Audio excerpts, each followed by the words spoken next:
হুম। Sir আগের ক্লাসের রেকর্ডিংটা sir পাইনি। আমি দিছি তো, পাওনি? ইমেল পাওনি? আমি একটা তো যে গুগল ড্রাইভে দিয়ে তোমাদেরকে একটা লিংক দিয়ে দিছি তো, ওই আগের ক্লাসে রিপ্লেতে একটা ইমেল দিয়ে দিছি, দেখি। পাও নাই? অনেকেই পাও নাই এখনো? কে কে পাও নাই? স্যার পাইছি স্যার। আইসি স্যার। আচ্ছা স্যার শোনো, ফাইলটা ওপেন হচ্ছে না। এই এই ফাইলগুলো আসলেই খুব সমস্যা, ওপেন করতে চায় না আমি। স্যার দুইটা দিলেন, একটা ভিডিও ছিল একটা অডিও ছিল, অডিওটা ওপেন হচ্ছে না। অডিও ওপেন হবে, ভিডিও বাকিগুলো ওপেন হবে না। আসলে তোমাদেরকে এই জন্য বলতেছি, স্লাইড দেখে কোনো কোশ্চেন এড়াই ছিল, ওই ভিডিও তো আর আসলে মানে 60 মিনিটের ভিডিও রিজিউম করে পড়াটা আসলে একটু টাফ। এটা যেহেতু ক্লাস, কোনো কোশ্চেন এড়াই ছিল, তোমার একটা স্লাইডটা ওই অন্তত মানে যেটা আমি তোমাদের যে পিডিএফটা দিচ্ছি আর কি, পাওয়ার পয়েন্টের, ওই পিডিএফটা একটু একবার হলে চোখ বুলাবা, মানে অন্তত আধা ঘন্টা 1 ঘন্টা হলে চোখটা বুলাবা আসলে কি বলা আছে। এরপরে কোশ্চেন এড়াই চলে আমাকে জিজ্ঞেস করবা, সেটাই বরং ফ্রুটফুল হবে আর কি। স্যার ভিডিও তো ঠিক ঠিক আছে জি স্যার। স্যার। ভিডিও অন হচ্ছিল স্যার। স্যার ভিডিও তো হ্যাঁ। ঠিক আছে স্যার, সমস্যা নাই। আর এগুলো বিষয় শোনো, মানে তোমাদেরকে ফ্র্যাঙ্কলি বলি, বিষয়টা মানে বিষয়টা হলো যে ক্লাসের ভিতর কিন্তু অনেক ধরনের আলোচনা হয়, কথা হয়।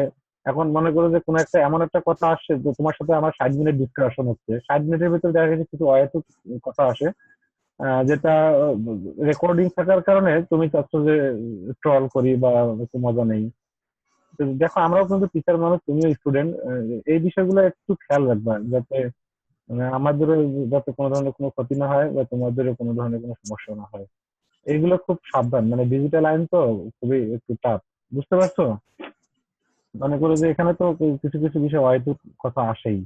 আর একটা একটা লেকচার দিতে গেলে এই জন্যই ক্লাস, না হলে তো তোমাদেরকে বই দিয়ে দেওয়া হয়তো, আহ, সবকিছু করে নিয়ে পরীক্ষা দিতে অনেক কথাবার্তা হবে। হ্যাঁ, এই জন্য বলতেছি এই বিষয়ে একটু খেয়াল রাখবে আর কি। এগুলো জাস্ট পড়াশোনার স্টাডি পারপসে, একদম পার্সোনাল পারপসে ইউজ করবে, কোনো ফ্রেন্ডকে বা কাউকে কোনো কিছু শেয়ার করার প্রয়োজন নেই, বা বিশেষ করে ক্লাসের বাইরে কোনো সাইকেলকে বা ফেসবুকে।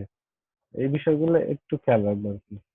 তো যাই হোক, আমাদেরকে আচ্ছা স্যার, পিডিএফটা স্যার আজকে দিয়ে দিন স্যার। পিডিএফটা তো দিয়ে দিচ্ছি, ওখানে আছে, ওই ড্রাইভেই পাবা। পাওনি? পাওনি? জি হ্যালো? স্যার, আছে তো। ওখানেই আছে, বুঝতে পারছো?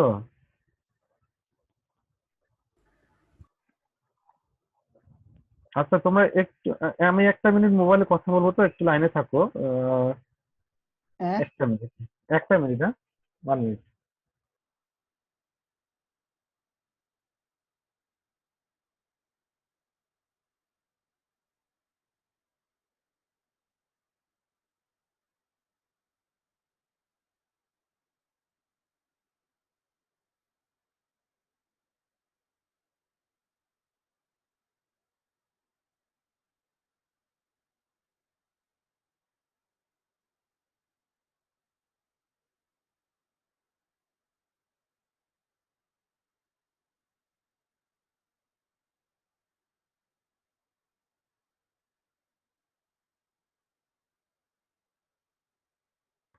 আচ্ছা, তোমাদের গ্রাফটা আর একটু জানা দরকার, তাই তো?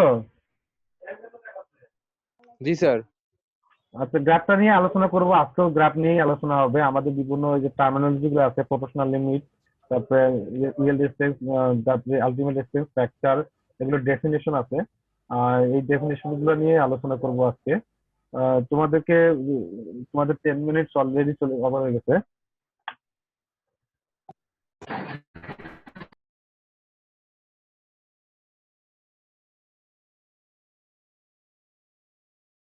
Hello sir.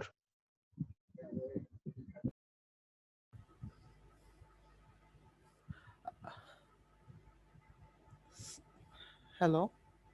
হ্যালো। আচ্ছা, আমি মিউট করছিলাম। আচ্ছা ঠিক আছে, এখন শুরু করি আমরা ক্লাস।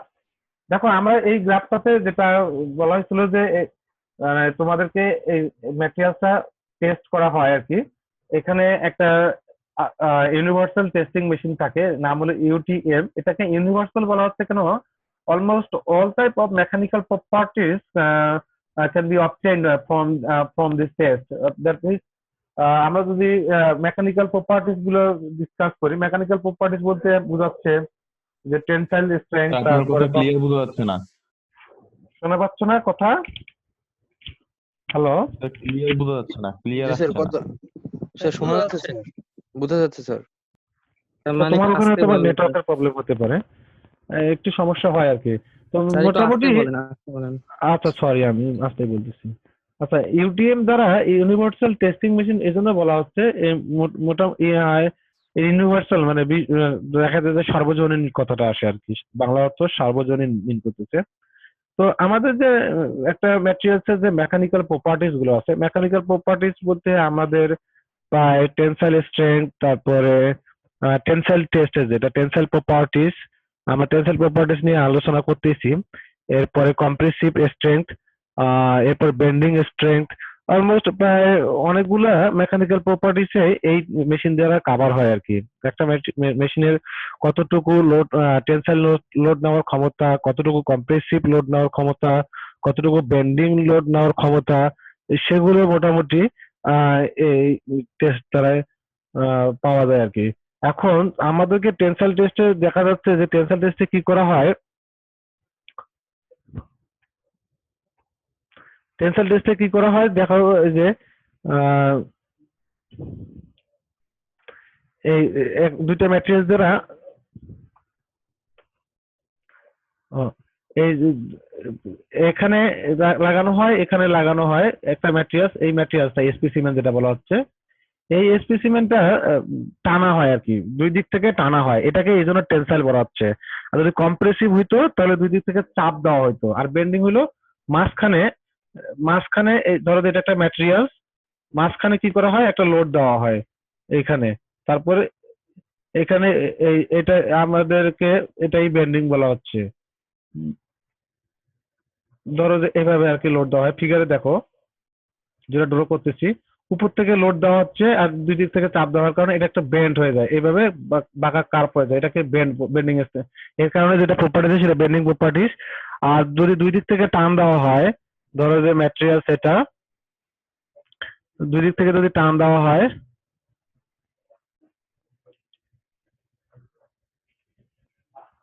দুই দিক থেকে মানে অ্যারো চিহ্ন দ্বারা ফোর্স বোঝাচ্ছি আমি, হ্যাঁ লোড বোঝাচ্ছি আর কি, ফোর্স। দুই দিক থেকে যদি টান দেওয়া হয় এটাকে আমরা টেনসাইল প্রপার্টিস পাচ্ছি। আর অ্যারো চিহ্ন দুইটা যদি তার উল্টো দিকে কাজ করে, অর্থাৎ এদিকে যদি কাজ করে তারপরে এদিক উল্টো দিকে কাজ করে, তাহলে এটাকে আমরা কম্প্রেসিভ বলতেছি। টেনসাইল হচ্ছে মূলত টানতেছে আর কি।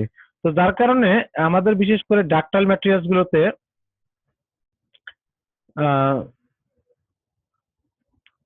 ডাকটাইল ম্যাটেরিয়ালস গুলোতে এই ধরনের গ্রাফ আসে, আমরা আলোচনা করছিলাম। তো এই ধরনের গ্রাফে ঠিক অনেকটা এরকম একটা গ্রাফ আসে, এটা আসলে একটা পিওর ডাকটাইল ম্যাটেরিয়াল। যেটা ডাকটাইল কেন বলা হচ্ছে, যে ম্যাটেরিয়ালস গুলোতে লোড দেওয়ার কারণে তার দৈর্ঘ্যের প্রসারণ ঘটতেছে, লোড দেওয়ার কারণে তার টানার কারণে দৈর্ঘ্যের প্রসারণ ঘটতেছে, একটা পর্যায়ে গিয়ে যদি আমরা লোড সরাই নেই তাহলে সে পূর্বের অবস্থায় ফিরে যাওয়ার সম্ভাবনা থাকে। তো এই জন্য আমাদেরকে ওই ম্যাটেরিয়ালসটাকে আমরা ডাকটাইল বলতেছি, অর্থাৎ ইলাস্টিসিটি প্রপার্টিস বিদ্যমান আছে যে ম্যাটেরিয়ালসটাকে, সেটাকে ডাকটাইল বলতেছি। ম্যাটেরিয়ালস মূলত মেইনলি আসলে যদি আমাদের প্রপার্টিস চিন্তা করি তাহলে দুই ধরনের আসে, একটা ডাকটাইল, তার অপোজিটটা হলো ব্রিটেল। ব্রিটেল মানে ভঙ্গুর। যদি তুমি ভঙ্গুর চিন্তা করতে পারো তাহলে ডাকটাইলটাও চিন্তা করতে পারবা। ভঙ্গুর মানে আমাদের যে সিরামিক্স গুলো আছে একটু আঘাত দিলে টাস করে ভেঙে যায়, সিরামিক্স যে ম্যাটেরিয়ালস গুলো আছে, সিরামিক্স ম্যাটেরিয়ালস মনে করো যে গ্লাস, তারপরে টাইলস, তো এই ম্যাটেরিয়ালস গুলোকে দেখা যায় এদের কোনো ডাকটাইলিটি নাই আর কি, এদের কোনো ডাকটাইল প্রপার্টিস নাই। এরা একটা লোড নেওয়ার পরে আলটিমেট দেখো যে ব্রিটেল ম্যাটেরিয়ালস টাস করে ছিঁড়ে যাবে, বা ডাকটাইল ম্যাটেরিয়ালস কি করবে, একটা কার্ভ শো করবে, আর প্লাস্টিক ম্যাটেরিয়ালস তার থেকে নিচে একটু গ্রাফ শো করবে আর কি। ঠিক আছে, ব্রিটেল আর ডাকটাইলের মধ্যে পার্থক্যটা বুঝতে পারছো? কারো কোনো কোশ্চেন আছে ব্রিটেল এবং ডাকটাইল নিয়ে? স্যার ব্রিটেল এবং ডাকটাইল জিনিসটা আরেকবার বললে ভালো হয় স্যার। আচ্ছা, ব্রিটেল মানে ভঙ্গুর আর কি, মানে তুমি লোড দিলা একটা পর্যায়ে গিয়ে সে টাস করে ভেঙে যাবে, সে ডিগলেই ভেঙে যাবে, মানে তার ভিতরে শুধু কোনো ধরনের ইলাস্টিক প্রপার্টিস বা ম্যাক্সিমাম লোড বা সবকিছুই থাকবে, বাট ইএলটা থাকবে না, বা পার্মানেন্ট ডিফর্মেশন, আর একটা আছে যে ইলাস্টিক ডিফর্মেশন।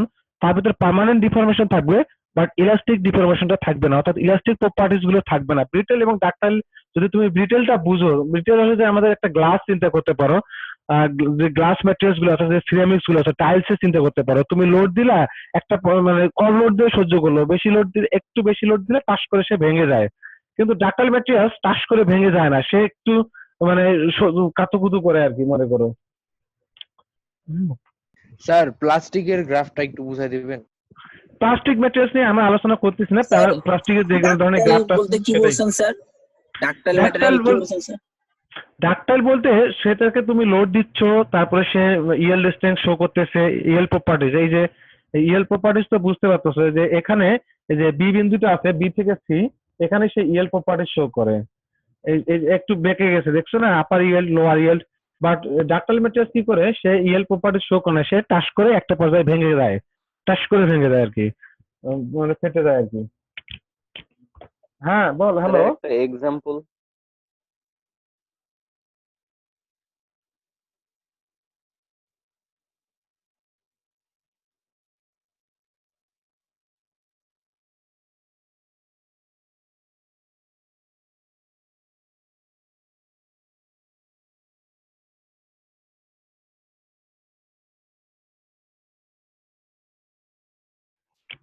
ডাক্তার আর বিটেলের উদাহরণ তোমার যে আমাদের যে রড আয়রন গুলো আছে, বিশেষ করে বাসা বাড়িতে বিল্ডিং এর যে কাজগুলো করা হয়,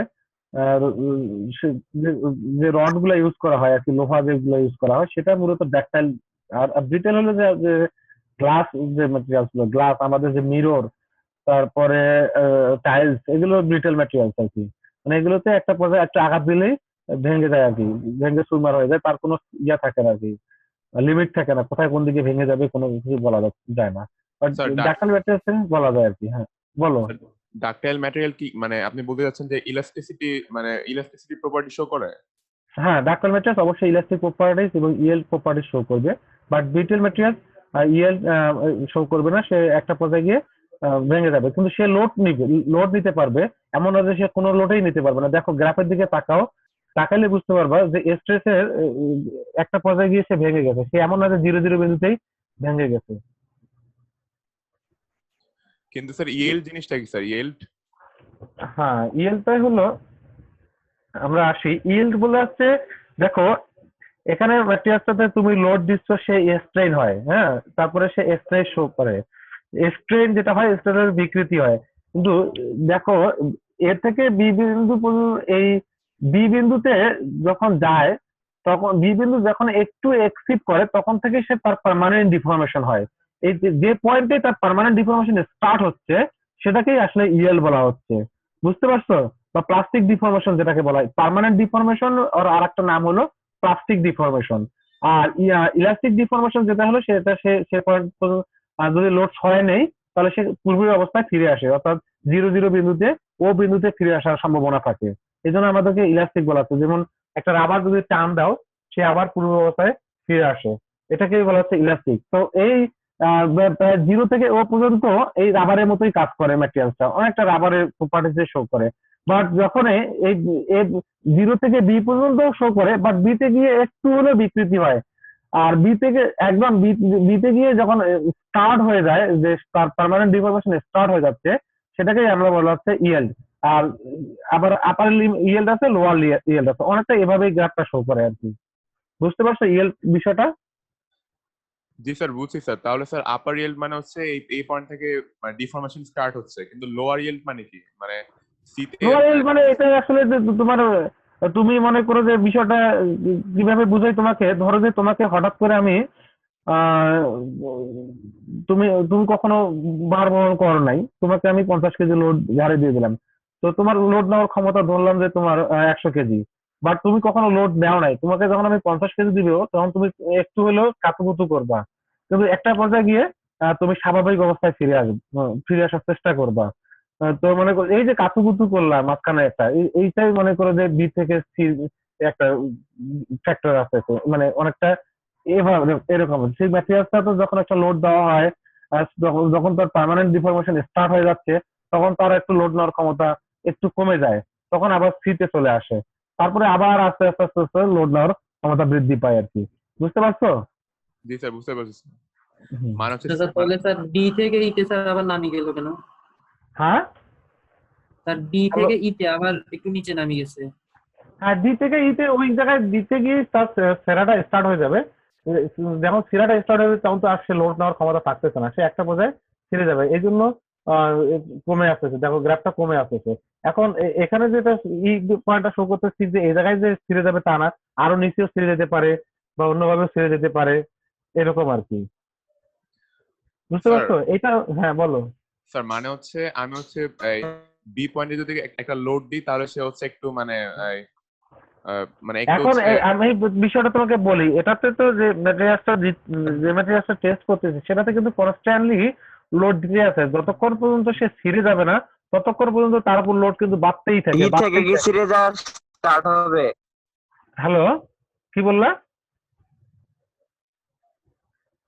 কি বললো কি বললো আরেকবার বলো। স্যার ও হয়তো বলছিল স্যার ইতে কি স্যার সম্পূর্ণ ছিঁড়ে যাবে নাকি ই থেকে ছিঁড়ে দেওয়া স্টার্ট হবে? না ওখানে ছিঁড়ে যাবে আর কি, ওখানে টাচ ই করে ছিঁড়ে পয়েন্টে যাবে, ছিড়বে একদম। একদম ই পয়েন্টে ছিঁড়ে যাবে। একদম একবার ছিঁড়ে গেলে তো তারা লোড নেওয়ার কথা, সে তো ডিভাইডেড হয়ে গেল। মানে হচ্ছে আমি যদি বি পয়েন্টে দিই ওয়েটটা তাহলে হচ্ছে সে একটু অস্থিতিশীল অবস্থা হবে। তারপর হচ্ছে সি পয়েন্টে যে রিকভার হবে অনেকটা ওরকমই আর কি। আর এখানে যে বিষয়টা কাজ করে সেটা ম্যাটেরিয়ালসটাতে কিন্তু লোড কনস্ট্যান্টলি দেওয়াই থাকে, মানে দিতেই থাকে। ততক্ষণ পর্যন্ত সে ছিঁড়ে যাবে না ততক্ষণ পর্যন্ত তাকে তার উপর লোড বাড়ানোই হয়। বুঝছো?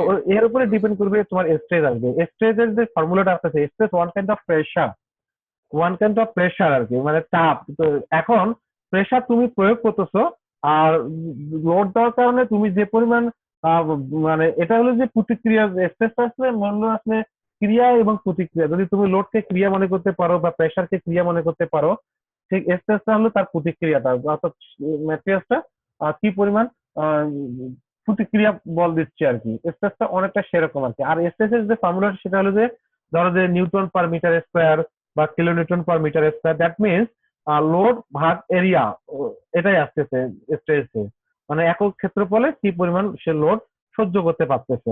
বুঝতে পারছো আমার কথা? জি স্যার। হ্যাঁ। স্যার এখন আমরা আসলে হ্যাঁ ultimate stress point sir D. Ultimate stress point ওটা হলো যে তার ম্যাক্সিমাম লোড, মানে সর্বোচ্চ তার এতটুকু লোড নেওয়ারই ক্ষমতা সর্বোচ্চ। কিন্তু আসলে ম্যাটেরিয়ালস কিন্তু আলটিমেট স্ট্রেংথে দেওয়া হয় না কোনো প্র্যাকটিক্যাল অ্যাপ্লিকেশনে। কেন দেওয়া হবে না? কারণ এই মাঝখানে একটা পার্মানেন্ট ডিফরমেশন আছে। তো অনেক সময় এই ম্যাটেরিয়ালস গুলোতে এইটাকেই ক্যালকুলেশন করে। তো আমাদের যে পদ্মা সেতু হচ্ছে, এরপরে যত বিল্ডিং স্ট্রাকচার হয়, এরপরে স্টিল স্ট্রাকচার যতগুলো আমাদের মনে করে রেলওয়ে যে স্লিপার গুলো ব্যবহার করা হয়, যত ধরনের ম্যাটেরিয়ালস আছে সেই ম্যাটেরিয়ালস গুলোতে কিন্তু এই ধরনের সবগুলো ক্যালকুলেশন করেই কিন্তু আসলে অ্যাপ্লাই করা হয়। মনে করো যে একটা ম্যাটেরিয়ালস পুরো লোড নেওয়ার পরে লোড নিচ্ছে 0 থেকে ওর ভিতরেই আছে, কিন্তু আলটিমেট একটা পর্যায়ে দেখা যায় কোনো কারণে যদি লোড বেড়ে যায় সে সরাসরি ভেঙে যায় না, একটু মানে সরাসরি ছিঁড়ে যায় না, মানে আলাদা হয় না, ডিভাইডেড হয় না, সে একটু ভেঙে যায়। তো মানে ভেঙে যাওয়ার মতো অবস্থাটা হলো মনে করো যে বি থেকে সি বা ডি, এইরকম আর কি। বুঝতে পারছো? জি স্যার। হুম। আচ্ছা আমরা আসি ম্যাটেরিয়ালস এর টেনসাইল টেস্ট থেকে। হ্যাঁ বলো। স্যার আচ্ছা মনে করেন স্যার এটা 50 নিউটন বল দিলে এটা ছিঁড়ে যাবে। তো স্যার আমি জানি যে এটা 50 নিউটন বল দিলে ছিঁড়ে যাবে, আমি পরে যদি স্যার ডাইরেক্ট 50 নিউটন বল দিই তখন কি স্যার এরকম গ্রাফ শো করবে নাকি স্যার ধীরে ধীরে দিতে না হবে? না, এখানে সবসময় 50 নিউটন বল ডাইরেক্ট দেওয়া হয় না। আসলে যখন টেস্ট করা হয় তখন ধরো যে ম্যাটেরিয়ালস এর প্রপার্টিজ কত আননোন, মানে তার লোড নেওয়ার ক্ষমতা আননোন, তুমি জানো না তার লোড নেওয়ার ক্ষমতা কতটুকু।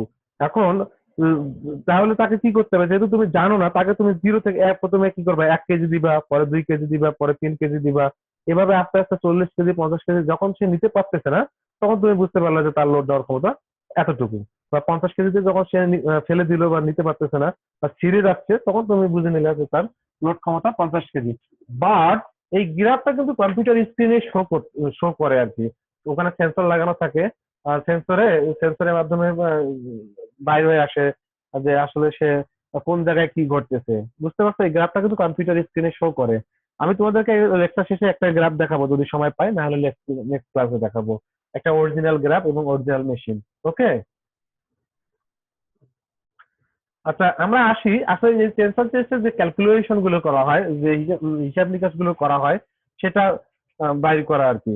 তোমরা যখন কোনো কিছু ডিজাইন করবা, কোনো ম্যাটেরিয়ালস নিয়ে কাজ করবা, যখন ডিজাইন করবা, বিশেষ করে রিসার্চে যারা করবে, ম্যাটেরিয়ালস সায়েন্স নিয়ে যখন যারা রিসার্চ করে, তখন এই মানে এই টেনশন টেস্টটা খুবই ইম্পর্টেন্ট। এটা তুমি তুমি যে অ্যাজ এ ইঞ্জিনিয়ার, তুমি যে IT engineer or mechanical engineer, এটা কিন্তু প্রায় অলমোস্ট সকল ধরনের চাকরি পরীক্ষায় এই টেনশন টেস্টের যে আমাদের যে স্ট্রেস বা স্ট্রেনের যে গ্রাফটা, এটা প্রায় চাকরি পরীক্ষায় থাকে আর কি। তোমরা যদি কোনো ধরনের চাকরি পরীক্ষা দেখো মেকানিক্যালের বা ইলেকট্রিক্যালের, দেখলেই বুঝতে পারবা যে প্রায় এই কোশ্চেনটা আসে, বিশেষ করে ভাইভাতেও জিজ্ঞেস করে। তো আমাদের এই এই যে লোড, এই যে নিউটন, কিলো নিউটন, এই বিষয়গুলো মানে তোমাদের মাথায় সবসময় থাকবে। অ্যাজ এ ইঞ্জিনিয়ার তুমি এই টার্মিনোলজি গুলো জানো, যার কারণে তুমি ইঞ্জিনিয়ার, বা সাধারণ মানুষ জানতেছে না। বুঝতে পারছো বিষয়টা, এর গুরুত্বটা কতটুকু? জি স্যার। আচ্ছা, যে ক্যালকুলেশন গুলো করা হয় টেনশন টেস্ট থেকে, সেই ক্যালকুলেশন গুলোতে আমরা যাব। আমাদের যে ক্যালকুলেশন গুলো করা হয় সেটা হলো যে প্রথমে ইলাস্টিক লিমিট বাইর করা হয়। ইলাস্টিক লিমিট আমি গ্রাফে বোঝাচ্ছি যে ও থেকে এ পর্যন্ত যে বিহেভিয়ারটা শো করতেছে, সেটা হচ্ছে মানে ও থেকে এ ঠিক না, ও থেকে বিও বলা যায়, কিন্তু ও থেকে এ পর্যন্ত একদম প্রপোর্শনাল লিমিট শো করে আর কি।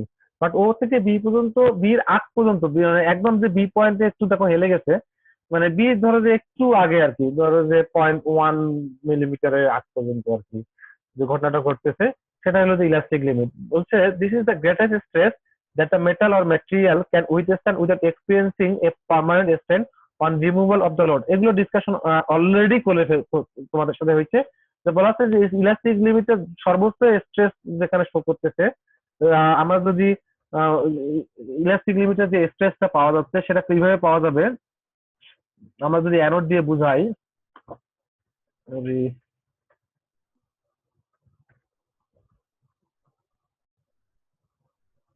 অ্যানোড দিয়ে যদি বুঝাই, এই দেখো এই যে এই যে বরাবর এখানে যে ঠিক এই স্কেলটা একটু বাঁকা হয়ে গেল, ধরো যে এই বরাবর যে স্ট্রেসটা পাওয়া যাচ্ছে, এই বিন্দুতে দেখা যাচ্ছে, এই বিন্দুটাই হলো আমাদের ইলাস্টিক লিমিটের, এই জায়গাটাই হলো আমাদের ইলাস্টিক স্ট্রেস। আমাদের যদি ওই ওই বরাবর থেকে ওখানে যাই, তাহলে ওটাই হলো আমাদের ইলাস্টিক স্ট্রেসটা পাচ্ছি। তাহলে এই স্ট্রেসের ডেফিনেশন হলো কি, স্ট্রেস আমি আগেই বলছি যে নিউটন পার মিটার স্কোয়ার বা kilonewton per metre square, বা মানে আমাদের প্রেসারের মতো ফর্মুলাটা আর কি। প্রেসারের যে ফর্মুলা ঠিক সেম ফর্মুলা স্ট্রেসেরও, বাট এর প্রেসার তুমি লোড দিচ্ছ, যার কারণে প্রেসার হচ্ছে। একক ক্ষেত্রফলে যে পরিমাণ লোড দেওয়া হয় সেটাকেই প্রেসার বলতেছে। বাট স্ট্রেস হলো একক ক্ষেত্রফলে ঠিক যে পরিমাণ প্রতিক্রিয়া পদ দিচ্ছে, মানে সে যে পরিমাণ লোড সহ্য করতেছে, সেটাই হলো স্ট্রেস। মানে ওয়ান কাইন্ড অফ টেনশন বলতে পারো, মানুষের যেমন চাপ পড়ে, টেনশন পড়ে, সে কি পরিমাণ টেনশন সহ্য করতে পারতেছে, সেটাই আর কি। তো এগুলোকে এটাকেই বলা হচ্ছে। এখন তাহলে ইলাস্টিক লিমিটের আমাদের ডেফিনেশন, তাহলে ফর্মুলাটা দেখে কি বলছে, load within elastic limit original area of specimen. লোডটা তো আমরা আসলে অ্যাপ্লাই লোড এখানে বলা হচ্ছে, বাট গ্রাফে কিন্তু সরাসরি স্ট্রেস পাচ্ছ। কিন্তু তুমি যদি চাও যে ইলাস্টিক লিমিটটা ক্যালকুলেশন করবা, ফর্মুলা দিয়ে ক্যালকুলেশন করবা, সেটাও পারবা। এখানে আমাদের যে ডেটা টেবিলটা আসে, তোমাদেরকে একটা ডেটা টেবিল দেখাইলে বুঝতে পারবা যখন আমরা টেস্ট করি। আচ্ছা দেখি, আমার কাছে একটা ডাটা টেবিল থাকতে পারে, অরিজিনাল টেবিল। একটু তোমরা লাইনে স্যার থাকো। আমরা এটা একটু লিখে নিই স্যার। আচ্ছা, স্লাইডটা দেখতে পাচ্ছ না? না স্যার, স্লাইডটা দেখতে পাচ্ছি, বললাম যে স্যার স্লাইডে পড়াগুলো একটু লিখে নিই স্যার, কিছু টাইম দিলে ভালো হতো আর কি স্যার। আমি তো তোমাদেরকে টাইমও দিতে, স্লাইডও দিয়ে দিব, এটা নিয়ে টেনশন করার দরকার নেই। স্লাইড দেখা যাচ্ছে তোমাদের কি? আমার স্লাইড পাউস হয়ে গেছে না? না স্যার দেখা যাচ্ছে। দেখা যাচ্ছে, দেখলে লিখে নাও, দেখলে লিখে নাও।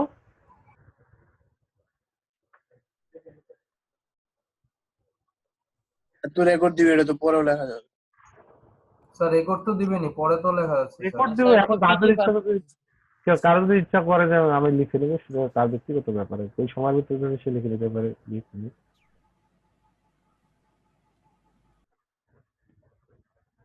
আচ্ছা, তোমাদেরকে আমি একটা প্র্যাকটিক্যাল টেস্ট দেখাই, তোমরা তাহলে আরো ভালো ধারণা পাবো আর কি। কিন্তু এটা আসলে আমাদের ডাক্তারি ম্যাটেরিয়ালস না, এটা একটা কম্পোজিট ম্যাটেরিয়ালস, তাই আমাদের এরকম হুবহু গ্রাফটা শো করবে না। বুঝতে পারছো? জি স্যার। তোমাদের নিউ শেয়ারে যাই আমি, তোমাদেরকে একটা অরিজিনাল টেস্ট দেখাই, তাহলে তোমাদেরকে আরো বেশি ক্লিয়ার হবে আসলে বিষয়টা কি, মানে রিপোর্ট, এটা ওয়ান কাইন্ড অফ রিপোর্ট, মানে টেস্ট করার পরে যে রিপোর্ট দেখতে পাচ্ছ তো? হ্যাঁ স্যার। একটা গ্রাফ দেখো, এখানে স্ট্রেস শো করতেছে আর এখানে স্ট্রেন শো করতেছে। এটা একটা কম্পোজিট ম্যাটেরিয়াল আছে। এখানে কিন্তু কোনো ইয়েল্ড নাই আর কি, এখানে কোনো ধরনের ইয়েল্ড শো করে নাই, সরাসরি অনেকটা ব্রিটেল বিহেভিয়ার শো করছে আর কি ম্যাটেরিয়ালটা। ম্যাক্সিমাম গিয়ে ছিঁড়ে গেছে, আর ছিঁড়ে গেছে ঠিক ম্যাক্স ডিপে, হ্যাঁ, আর এখানে ম্যাক্সিমাম লোডটা শো করতেছে। তো আমাদের যে রিপোর্ট গুলো দেখো, এই যে লোডটা শো করতেছে, দেখো এখানে লোড গুলো দেখাচ্ছে যে নিউটন ইকুয়াল টু 1200, যে area calculation inter maximum force যেটা দেওয়া আছে 1291 দেওয়া হয়েছে আর কি। তারপরে বিকৃতি কতটুকু হয়েছে, তারপরে ডিসপ্লেসমেন্ট কতটুকু হয়েছে, এগুলো এভাবেই অনেকটা রিপোর্টটা শো করে আর কি। বুঝতে পারছো? এই টেস্টটা করা হয়েছিল 18 জুলাই 2020 সালে, একটা টেনসাইল টেস্ট করা হয়েছিল। তারপরে এই যে ম্যাটেরিয়ালসের থিকনেস, ওয়াইড, গেজ লেংথ, এগুলো সবই দেওয়া থাকে আর কি ইনপুট হিসাবে। তারপরে ইয়া শো করে আর কি। আমার এখন বুঝতে পারছো তোমরা? এটা হলো একটা প্র্যাকটিক্যাল টেস্ট। হ্যাঁ স্যার আমাদের নিচের টার্মগুলোটা একটু বলে দিবেন?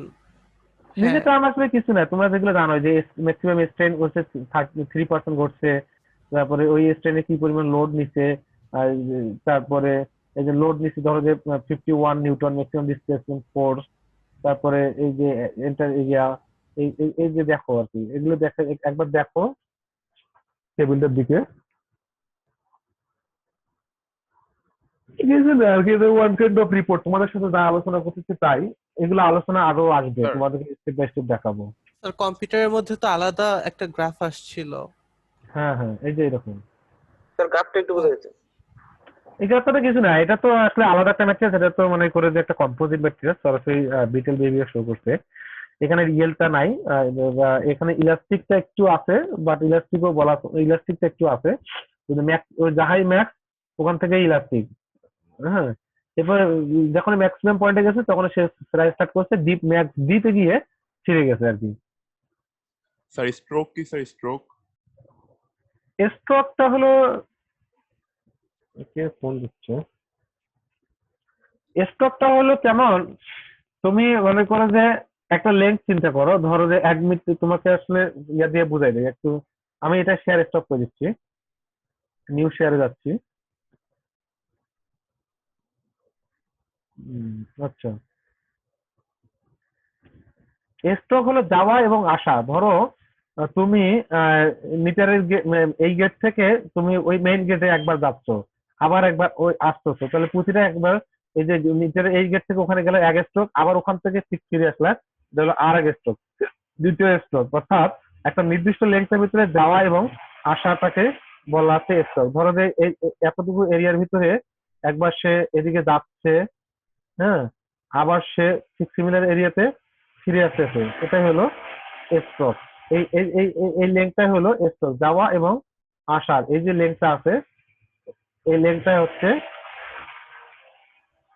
স্ট্রোক। বুঝতে পারছো? দেখা যাচ্ছে জি স্যার। অ্যারোগুলো, এটাই হলো আমাদের স্ট্রোক, যাওয়া আসা, যাওয়া আসা একটা নির্দিষ্ট লেন্থের ভিতরে। ধরো যে 1 ফিটের ভিতরে সে যাচ্ছে এবং আসতেছে। তোমাদের যে পিস্টন, ইঞ্জিনের ভিতরে যে পিস্টন আছে, যে পিস্টনটা যে বারবার যাওয়া আসা করে একটা নির্দিষ্ট লেন্থের ভিতরে, সেটাকে স্ট্রোক বলা, সেটাকে স্ট্রোক বলে। 4 স্ট্রোক ইঞ্জিনের নামগুলো শুনতে হবে, মোটরসাইকেল যারা ইউজ করো তারা প্রায় মানে কেনার সময় বলে যে 4 স্ট্রোক ইঞ্জিন। 4 স্ট্রোক মানে 4টা ঘাত আর কি, সে 4বার যাওয়ার সাথে একটা পাওয়া সম্পন্ন হয় আর কি। তারপরে তোমাদের যে টিউবওয়েল গুলো যে পানি তুলো, এটা 2টা স্ট্রোকে পানি আসে আর কি। প্রথম স্ট্রোকের নিচে যাচ্ছে, দ্বিতীয় স্ট্রোকে পানি উঠতেছে। টিউবওয়েল ইউজ করছো গ্রামে, যারা টিউবওয়েল, অনেকে এখন তো টিউবওয়েল গ্রামে নাই, সরি শহরে নাই, যারা শহরে থাকো তারা টিউবওয়েল তো দেখোই নাই, কিন্তু যারা গ্রামে থাকো তারা টিউবওয়েল দেখছো। টিউবওয়েলে যে যাওয়া আসা করতেছে একটা লেন্থের, নির্দিষ্ট লেন্থের ভিতরে, যতটুকু লেন্থের ভিতরে সে যাওয়া আসা করতেছে সেটা তার স্ট্রোক লেন্থ। বুঝতে পারছো? প্র্যাকটিক্যাল উদাহরণ। কে কোশ্চেন করছিল স্ট্রোক নিয়ে? জি স্যার, বুঝতে পারছি স্যার। আমার আমার মনে হয় যে তুমি বুঝতে পারছো। কিন্তু স্যার ম্যাটেরিয়াল টেস্টিং এর ক্ষেত্রে এই জিনিসটা কিভাবে হয় আর কি? স্ট্রোক টেস্টিং মানে আপনি যে একটা রিপোর্ট দেখাইলেন, রিপোর্টে ছিল যে hello sir. Max display stroke, maximum stroke মানে আসলে সে হ্যালো স্যার। কতটুকু টেস্ট লেন্থ কভার করছে আর কি। হ্যাঁ বলো। স্যার এই স্পেসের জিনিসটা মানে প্রপোর্শনাল লিমিটের জিনিসটা একটু আরেকবার বুঝাইলে ভালো হতো স্যার, নেটওয়ার্ক সমস্যা কারণে অনেক কিছু শুনতে পারিনি স্যার। আচ্ছা, আমি তোমাদেরকে বারবারই বোঝাবো, সমস্যা নাই। প্রয়োজনে যদি এই 2টা স্লাইডের ক্লাস শেষ হয় তাও সমস্যা নেই। হ্যাঁ, তো প্রপোর্শনাল লিমিটটা হলো মনে করে যে গ্রাফের দিকে তাকাও, এই ও থেকে এ পর্যন্ত প্রপোর্শনাল লিমিট, অর্থাৎ প্রপোর্শন শব্দের অর্থ হলো কি মানে ধরো যে একটা আরেকটা প্রপোর্শনাল, এর মানে হলো যে যদি একটা বেড়ে যায় তাহলে আরেকটাও বেড়ে যাবে, আর একটা যদি কমে যায় তাহলে আরেকটাও কমে যাবে। তোমাদের ব্যস্তানুপাতিক, সমানুপাতিক এই শব্দগুলো তোমরা ভালো করে জানো। প্রপোর্শনাল মানে হলো সমানুপাতিক, অর্থাৎ এখানে যদি স্ট্রেস বেড়ে যায় তাহলে স্ট্রেনও বাড়বে আর কি। তো এটাই বলা হচ্ছে, this is the stress at which the stress versus strain graph deviates from the straight line law to curve. আমি তোমাদেরকে এর আগে দেখাইছিলাম যে একটা স্ট্রেট লাইন ল মানে y is equal to m x, যেখান থেকেই y is equal to m x এর ফর্মুলা আর মেনটেন করা হচ্ছে না, সেখান থেকেই আমাদের তার আগ পর্যন্ত হলো প্রপোর্শনাল লিমিট। অর্থাৎ তোমাদেরকে যদি আমি অ্যানোড দিয়ে বোঝাই দিই, ধরো যে একটা এক্স এক্সিস, এরপরে ওয়াই এক্সিস, একটা আমরা একটা সরলরেখা, মূল বিন্দুকে আমি একটা সরলরেখা ড্র করলাম, যেটা আমরা জানি y is equal to m x, তাই না? তোমরা এটা জানো না?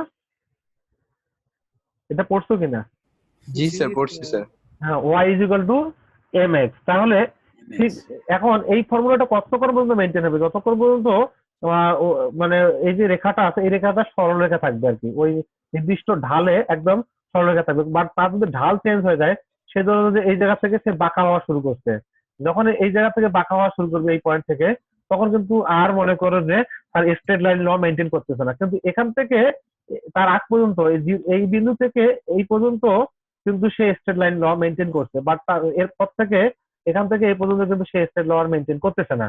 বাট যতক্ষণ পর্যন্ত সে স্ট্রেট লাইন ল মেনটেন করতেছে ততক্ষণ পর্যন্ত প্রপোর্শন, বাট যেখান থেকে স্ট্রেট লাইন ল আর মেনটেন করতেছে, মানে যেখান থেকে ডেভিয়েট ঘটতেছে, ডেভিয়েট মানে বিচ্যুতি ঘটতেছে আর কি, বিচ্যুতি মানে সরে যাচ্ছে, মানে তোমার আর তোমার দিকে সে নাই, তাকে বলা হচ্ছে ডেভিয়েট আর কি। বুঝতে পারছো ডেভিয়েট কথা শব্দটা মানে কি? যখন কার্ভ হয়ে যায়, মানে একদম বাঁকা হয়ে যায়, কার্ভ যেটাকে বলা হচ্ছে, যে কার্ভ হয়ে গেছে, দেখছো তোমাদের এই গ্রাফটা তো দেখতে পাচ্ছ যে কার্ভ হয়ে গেছে, তখন সেটাকে বলা হচ্ছে তার আগ পর্যন্ত হচ্ছে প্রপোর্শনাল লিমিট। বুঝতে পারছো প্রপোর্শনাল লিমিটটা কি? যখন থেকে যে প্রপোর্শনালের যে ফর্মুলাটা আছে, প্রপোর্শনালের যে প্রিন্সিপাল আছে মেনটেন করতেছে, আর এরপরে যে লিমিট থেকে সে স্ট্রেট লাইন লটা মেনটেন করতেছে, সে পর্যন্ত হলে যে প্রপোর্শনাল লিমিট, এরপর সে তার যদি ডেভিয়েট ঘটতেছে, সেটা যখন থেকে তার ডেভিয়েট ঘটতেছে তার আগ মুহূর্ত পর্যন্ত প্রপোর্শনাল লিমিট। বুঝতে পারছো আমার কথা? কারো কোনো কোশ্চেন? জি স্যার, বুঝতে পেরেছি। না স্যার, হ্যাঁ, না কোশ্চেন নাই। এরিয়া অফ স্পেসিমেন্ট এটা মানে এটা কি? তোমার কথা বোঝা যাচ্ছে না। Hello hello sir, original area of specimen এটার মানেটা কি? হ্যাঁ, আচ্ছা, এখানে অরিজিনাল এরিয়া আসছে এই জন্য আমার দুঃখিত, আমি তোমাদেরকে বুঝতে মানে তার আগে একটা কোশ্চেন আসলো যে প্রফেশনাল লিমিটেড, তো যার কারণে এই সমস্যাটা হয়েছে।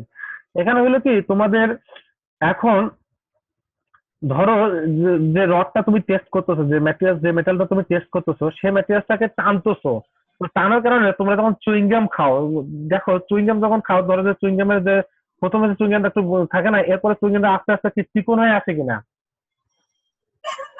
জি চুইংগাম যখন খাও তখন চিকন হয়ে আসে না? জি মানে তুমি স্যার। টানতেছো আরো সুতার মতো হয়ে যাচ্ছে একটা পর্যায়ে গিয়ে। হ্যাঁ। তার মানে আগের যে এরিয়াটা, তার এরিয়াটা আস্তে আস্তে ক্রস সেকশন এরিয়া, এখানে ক্রস সেকশন এরিয়াটা বলা হবে। এটা ক্রস সেকশন এরিয়া মানে হচ্ছে যে রডের যে মানে ডায়াটা আছে, বুঝো নাই? ধরো যে এই ক্রস সেকশন বলতে রডের যে টপ ভিউটা, সেটা একটা কি সার্কেলের মতো না? জি স্যার। পাই আর স্কোয়ার এটা, কিন্তু রডটা কিন্তু আসলে একটা সিলিন্ডার কিনা, এরকম কিনা রডটা? হ্যাঁ হ্যাঁ, কিন্তু এখানে ক্রস সেকশন এরিয়া নেওয়া হবে পাই আর স্কোয়ার আর কি, পাই আর স্কোয়ার। কিন্তু তার এই যে এরিয়াটা তখন লোড দেওয়ার কারণে সে কিন্তু মানে বাড়তেছে, বাড়ার কারণে সে তার এরিয়াটা কি কমে যাবে না? তার ক্রস সেকশনটা কমে যাবে কিনা, মানে ওটাতে যে তার যে পাই আর স্কোয়ারটা আছে, যে তার যে মানে সার্কেল এরিয়াটা আছে, সেটা কমে যাবে, চিকন হয়ে আসবে কিনা? চিকন হয়ে আসবে কিনা? চুইংগামের কথা চিন্তা করো, চিকন হয়ে আসবে কিনা? তাহলে এই জন্য বলা হচ্ছে যেহেতু চিকন হয়ে যাবে, তার মানে কি তার এরিয়া কমে যাচ্ছে, পাই আর স্কয়ার আর এর ভ্যালু কমে যাচ্ছে, আর এর ভ্যালু কমে গেলে কি তোমার মানে এরিয়াও কমে যাবে। এরিয়া কমবে। জি স্যার। হ্যাঁ, তাহলে পাই আর তার মানে আর এর ভ্যালু কমলে পাইও কমবে, পাই তো কনস্ট্যান্ট, তাহলে এরিয়া কমে যাচ্ছে। তাহলে এরিয়া কমলে এই জন্য বলা হচ্ছে এখানে অরিজিনাল এরিয়া, মানে তাকে টেস্ট করার পূর্বে যে তার যে ক্রস সেকশন এরিয়াটা মেজার করা হয়, সেই এরিয়াটাকে বলা হচ্ছে অরিজিনাল এরিয়া, যদি পরবর্তীতে তার এরিয়াটা কমে যায়। বুঝতে পারছো আমার কথা? জি স্যার। হুম। আচ্ছা, প্রপোর্শনাল লিমিট আর ইলাস্টিক লিমিট নিয়ে আর কারো কোনো কোশ্চেন আছে? না স্যার। ইলাস্টিক লিমিটে স্যার সূত্র যেটা স্যার এটা একটু চিত্রতে স্যার একটু দেখা দেন তো স্যার, কোন বিন্দুতে কোন বিন্দু থেকে স্যার লোড চিত্রতে দেখা দিব না? চিত্রতে দেখা দিব, তাই তো? জি স্যার, এই ফিগার যে একটু দেখেন। এই যে দেখো প্রপোর্শনাল লিমিট, এই যে ইলাস্টিক বিহেভিয়ার শো করতেছে ও থেকে এ পর্যন্ত বা ও থেকে বি এর আগ পর্যন্ত আর কি। এটা হলো যে ইলাস্টিক লিমিট, বি পয়েন্টের ঠিক একটু আগে আর কি। বুঝতে পারছো? জি স্যার। এখান থেকে মানে যাহাই প্রপোর্শনাল লিমিট, ওখান proportional limit just definition, but proportional লিমিটেই কিন্তু ইলাস্টিক বিহেভিয়ার শো করে। এটা তোমাদেরকে যাহাই প্রপোর্শনাল তাহাই ইলাস্টিক। বুঝতে পারছো? বাট ইলাস্টিক কত রাস্তা যে এই জন্য যে লোড সরে নিলে তার পূর্ব অবস্থায় সে ফিরে যায়। ক্লিয়ার? আমি তাহলে পরের স্লাইডে যাই। আচ্ছা স্যার, অরিজিনাল এরিয়া স্যার ওটা কি স্যার পুরাটাকে বুঝাচ্ছে স্যার? পুরোটা না, ক্রস সেকশন এরিয়াটা, মানে ধরো যে একটা রড আছে না, রড চিন্তা করো, একটা সিলিন্ডার চিন্তা করো, মানে একটা সিলিন্ডার চেনো তো? ধরো একটা মোটা রড চিন্তা করো, মোটা রডের যে ব্যাসটা আছে, মানে তার যে ব্যাসটা, সেটাই আমি তো ফিগার দিয়ে বুঝাই দিলাম আর কি, যে সার্কুলার যে ব্যাসটা আছে সেটাকে বলা হচ্ছে। তার লেন্থটা, গেজ লেন্থ একটা আছে, বাট কিন্তু এখানে আসলে ক্রস সেকশন অরিজিনাল এরিয়া বলতে তার ওই যে পাই আর স্কোয়ারটাকে মিন করতেছে, তার যে ইয়াটাকে মিন করতেছে। বুঝতে পারছো?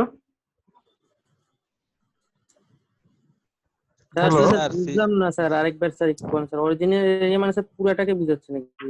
এরিয়া মানে এরিয়ার সূত্র কি বলতো? এরিয়াটা 2D না 3D? এরিয়াটা 2D না 3D, 2 ডাইমেনশনাল না 3 ডাইমেনশনাল, এটা জানো? 2 ডাইমেনশনাল। তাহলে আমি যদি তো তাহলে যদি একটা রডের যদি লেন্থটাও নেই, আবার ওই যে পাইটা মানে পাইয়ার স্কয়ার অর্থাৎ ক্রস সেকশনের যে সার্কুলার যে এরিয়াটা আছে, একটা রড দেখতে কেমন? এটা সিলিন্ডারের মতো ভলিউম না? হয়ে যাবে তাইলে স্যার। তখন তো ভলিউম হয়ে যাবে। এজন্য আমাকে কি নিতে হবে? এরিয়া পাই আর হ্যাঁ, স্কয়ার। পাইয়ার স্কয়ার নিতে হবে। বুঝতে পারছো? এই বিষয়টা ক্লিয়ার হয়েছে? উত্তর দেয় না কেন? জি স্যার, ক্লিয়ার তো এবার। আচ্ছা, এরপরে আমরা আসি পরবর্তী স্লাইডে, ultimate strength or yield strength. Ultimate strength বলতে কি, আমাদের যে এই যে আলটিমেট যে লোডটা ডি পয়েন্টটা আছে এখানে ফিগারে, এই ডি পয়েন্টটা আমাদেরকে আলটিমেট যে লোডটা দিচ্ছে সেখানে, তার ডেফিনেশন হলো কি, ডেফিনেশনটা কি বলছেন? This is the maximum travel of the pointer on the dial of the load measure range divided by the original area of the specimen. এখানে আমাদের যখন আসলে যখন এখন তো ডিজিটাল চলে আসছে, সরাসরি মিটারে শো করে আসলে তার ম্যাক্সিমাম লোড কতটুকু, কিন্তু এখানে তার ডেফিনেশনটা একটু বই থেকে নেওয়া তো, মানে তার আগের ডেফিনেশন দিচ্ছে আর কি।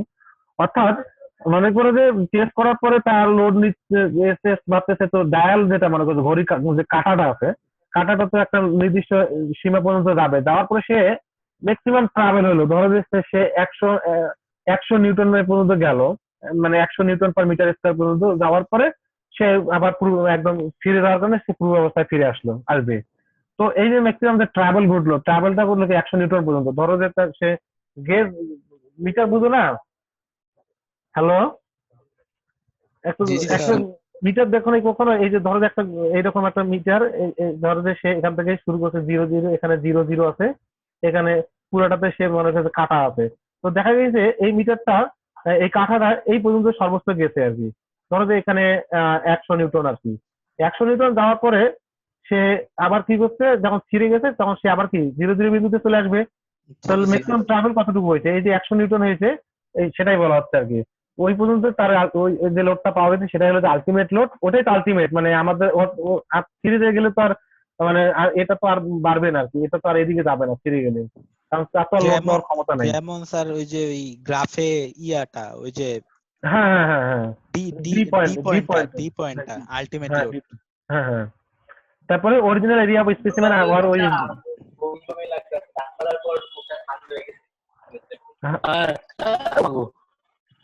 হ্যালো, বলেন স্যার, ওদের কথা আটকে আসতেছে। ও আচ্ছা, তোমার ক্লাসে কোশ্চেন করবা, আমি কোশ্চেন করলে আমাকেও ভালো লাগবে, তাহলে ক্লাসটা রেসপন্সিভ হবে, তোমরাও শিখবা। কিন্তু বিষয়টা হলো কি, হয়তো কোশ্চেন করিও না আর কি, মানে তাহলে আমার খারাপ লাগবে আর কি। স্যার হ্যাঁ মেইনলি স্যার আলটিমেট লোডটা তো ডি পয়েন্টটাই গ্রাফের। হ্যাঁ ডি পয়েন্ট, হ্যাঁ। আচ্ছা হুম।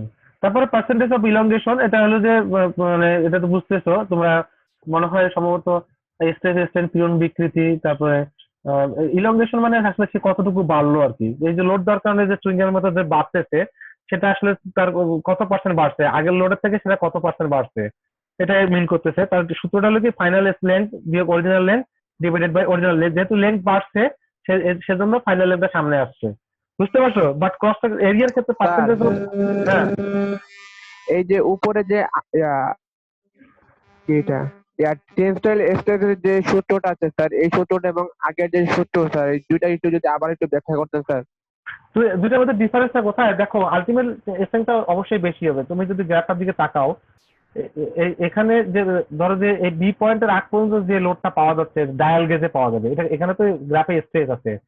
বি পয়েন্টের আগ পর্যন্ত সরাসরি এই যে তোমাদেরকে অ্যানোড দিয়ে বুঝাইলাম কিছুক্ষণ আগে, যদি তুমি এই ধরো যে এখান থেকে এই পর্যন্ত যদি যাও, এই জায়গায় যে লোডটা, এই জায়গায় যে স্ট্রেসটা পাবা সেটাই হলো তোমাদেরকে ইলাস্টিক স্ট্রেস। বাট এখান থেকে যদি এই পর্যন্ত যাও, এখানে হলো তোমার আলটিমেট স্ট্রেস বা ইয়েল্ড স্ট্রেস, বুঝতে পারছো?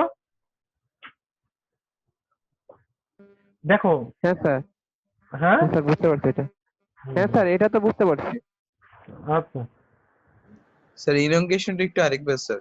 ইলংগেশন মানে সে আসলে কতটুকু বাড়লো। ধরো যে তুমি বিষয়টা হলো কেমন, তো তুমি মনে করে যে ব্যবসা করতেছো, 100 টাকা নিয়ে ব্যবসায় নামছো, তুমি 110 টাকা হইলো, তাহলে তুমি কত টাকা কত পার্সেন্ট লাভ করলো আর কি, ঠিক সেটাই আর কি, মানে সে কত পার্সেন্ট বাড়লো আর কি, বুঝো নাই এখনো? জি স্যার। আর এর থেকে ক্লিয়ার কি বুঝাবো বলো?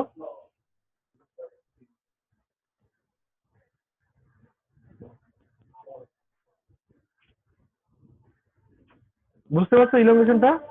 জি স্যার বুঝতে মানে পারছি। ফাইনাল লেন্থ, মানে final length original length, sir original বিন্দু। আসলে হচ্ছে স্যার অনলাইন ক্লাসে সবসময় কনসেন্ট্রেশন ধরে রাখা যায় না, মাঝে মাঝে স্যার কনসেন্ট্রেশন ব্রেক হয় তো। এই যে আমি বুঝি এটা কোনো সমস্যা না, এই জন্য বললাম যে কোশ্চেন করবা, ক্লাস স্লো কম পড়াই কিন্তু কোশ্চেন করবা, এই জন্য বললাম আর কি, বুঝতে পারছো? তোমাদের আর 7 মিনিট আছে, আমি পরবর্তী স্লাইডে আর একটু পড়াই আর কি। এই যে percentage of reduction in area, দেখো এখানে স্যার রিডাকশন ইন, হ্যাঁ বলো। স্যার আগের স্লাইডটা আরেকবার বুঝাইলে ভালো হতো স্যার, নেটওয়ার্ক প্রবলেম করে তো স্যার।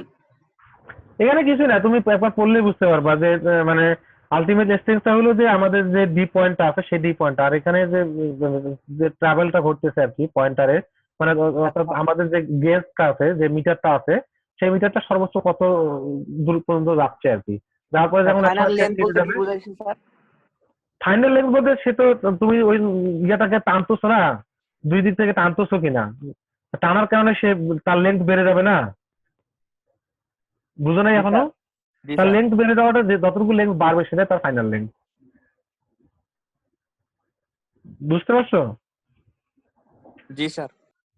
আচ্ছা, এরপরে percentage of reduction in area, percentage of reduction in, দেখো এখানে রিডাকশন ইন এরিয়া বলছে, মানে রিডাকশন মানে কমে যাওয়া আর কি। দেখো এরিয়াটা রিডাকশন বলতে কেন, তোমাদেরকে আমি এর আগেই বুঝাইছিলাম যে তার আর এর ভ্যালুটা কমে যাবে, অর্থাৎ তার ক্রস সেকশনে যে পাই আর স্কয়ারটা আছে, তার ক্রস সেকশনটা আস্তে আস্তে কি হবে, ত্রিকোণে আসবে, আর এদিকে তার লেন্থ বাড়বে, বাট লেন্থ যেহেতু বাড়বে, ম্যাটেরিয়ালস তো সেম, ম্যাটেরিয়ালস আর নতুন ম্যাটেরিয়ালস তো অ্যাড হবে না ওখানে, যাই ম্যাটেরিয়ালস, যেহেতু লেন্থ বাড়তেছে তার কি হবে, তার এরিয়াটা কমে যাবে, কমে, এই জন্য বলা হচ্ছে রিডাকশন এরিয়া। এই জন্য এখানে অরিজিনাল এরিয়াটা সামনে আসছে, বিয়োগ ফাইনাল এরিয়া, যেহেতু ক্রস সেকশন এরিয়াটা কমে যাচ্ছে এই জন্য অরিজিনাল এরিয়াটা সামনে আসছে, বিয়োগ final area divided by original area, বুঝতে পারছো? এখানে লস হচ্ছে আর কি, তুমি 100 টাকা বাজারে নিয়ে গেলে তোমার 10 টাকা লস হইলো আর কি, মানে ইয়ার ক্ষেত্রে আর কি। ম্যাটেরিয়ালস তো সেম, মানে এখানে তো ম্যাটেরিয়ালস বাড়বেও না কমবে না, বাট কি হচ্ছে একটা বাড়তেছে আর একটা কমতেছে। যদি লেন্থ বাড়ে, লেন্থ বাড়লে কি হচ্ছে, তোমার এরিয়াটা কমবে, কারণটা হলো কি, চুইংগামের কথা চিন্তা করো, তুমি চুইংগাম টানতেছো, সে আস্তে আস্তে চিকন হয়ে আসতেছে, একটা সুতার মতো হয়ে আছে, বুঝতে পারছো? কারো কোনো কোশ্চেন? না স্যার। আচ্ছা, আর ব্রেকিং স্ট্রেংথটাও সিমিলারলি ওই আমাদের যে ই পয়েন্টে যে ইয়েটা পাচ্ছি আর কি, যদি এইখান থেকে যে স্ট্রেংথটা পাচ্ছি এই যে ই পয়েন্ট থেকে এই জায়গায়, সেটা হলো যে ব্রেকিং স্ট্রেংথ। তাহলে ব্রেকিং স্ট্রেংথ, ইলাস্টিক স্ট্রেংথ, তারপর আলটিমেট স্ট্রেংথ, ব্রেকিং স্ট্রেংথটা মাঝখানে থাকে আর কি, মাঝখানে থাকতে পারে বা ইলাস্টিক স্ট্রেংথ কমও হতে পারে, কিন্তু এই গ্রাফে আর কি মাঝামাঝি অবস্থান শো করতেছে। দেখি ব্রেকিং স্ট্রেংথের ডেফিনেশনটা কি বলছে, this is the strength at the breaking point, মানে যেখানে ফ্র্যাকচার ঘটছে বা ছিঁড়ে গেছে সে তাকে ব্রেকিং পয়েন্ট বলতেছে of the specimen in the tensile test. Breaking strength breaking load divided by original area. বুঝতে পারছো? যে লোডে ছিঁড়ে যায় ডিভাইডেড বাই অরিজিনাল এরিয়া। আজকে এই পর্যন্তই। তোমাদেরকে অসংখ্য ধন্যবাদ আর কি ফুল ক্লাসে কনসেন্ট্রেশন দেওয়ার জন্য। কোনো ধরনের কোনো অসুবিধা হলে আমাকে অবশ্যই ইমেইলে বা ফোনে বা ইয়াতে নক করবো আর কি। আর তোমাদেরকে স্লাইডে দেওয়ার চেষ্টা করবো। কারো কোনো কোশ্চেন থাকলে বা কারো কোনো জিজ্ঞাসা থাকলে 5 মিনিটে আমাকে জিজ্ঞেস করতে পারো। যে কোনো কথাবার্তা যদি থাকে যেটা আমাকে শেয়ার করার মতো বলতে পারো আর কি। না স্যার, বাকি কোশ্চেন স্যার এটা স্লাইড করে টরে তারপর করবো আর কি স্যার। হ্যাঁ অবশ্যই, হ্যাঁ ঠিক আছে। আর কোনো কিছু বলার থাকলে বলতে পারো। তোমাদের ম্যাডাম কত দূর গেছে? হ্যালো, স্যার এটা আউট অফ টপিক কোশ্চেন ছিল আর কি, মানে বলো। হ্যাঁ টার্ম 1 এর। বলো। সেটা হচ্ছে হ্যাঁ আমাদের যে একটা কোর্স ছিল ইঞ্জিনিয়ারিং গ্রাফিক্স, মানে আমাদের যদি ক্যাম্পাস খুলে তাহলে কি স্যার ওগুলো আবার রিভিউ হবে আর কি, মানে ওই ইঞ্জিনিয়ারিং গ্রাফিক্স আমাদের মানে রিভিউ দুইটা করে ক্লাস মানে যতটুকু ল্যাব করানো খুব দ্রুত সহিত ওই ল্যাব গুলো শেষ করে দেওয়া হবে আর কি। জি স্যার। ঠিক আছে, আর কারো কোনো কোশ্চেন? না sir. Sir ma'am polymer and composite পড়াচ্ছিল। না স্যার। কম্পোজিট পলিমার পড়াচ্ছে? হ্যাঁ। ও আচ্ছা, ঠিক আছে ঠিক আছে। সবাইকে ধন্যবাদ আর কি। আমি তাহলে ইন করে দিচ্ছি। হ্যাঁ, জি স্যার, আসসালামু আলাইকুম স্যার। আসসালামু আলাইকুম। আসসালামু আলাইকুম। আসসালামু আলাইকুম।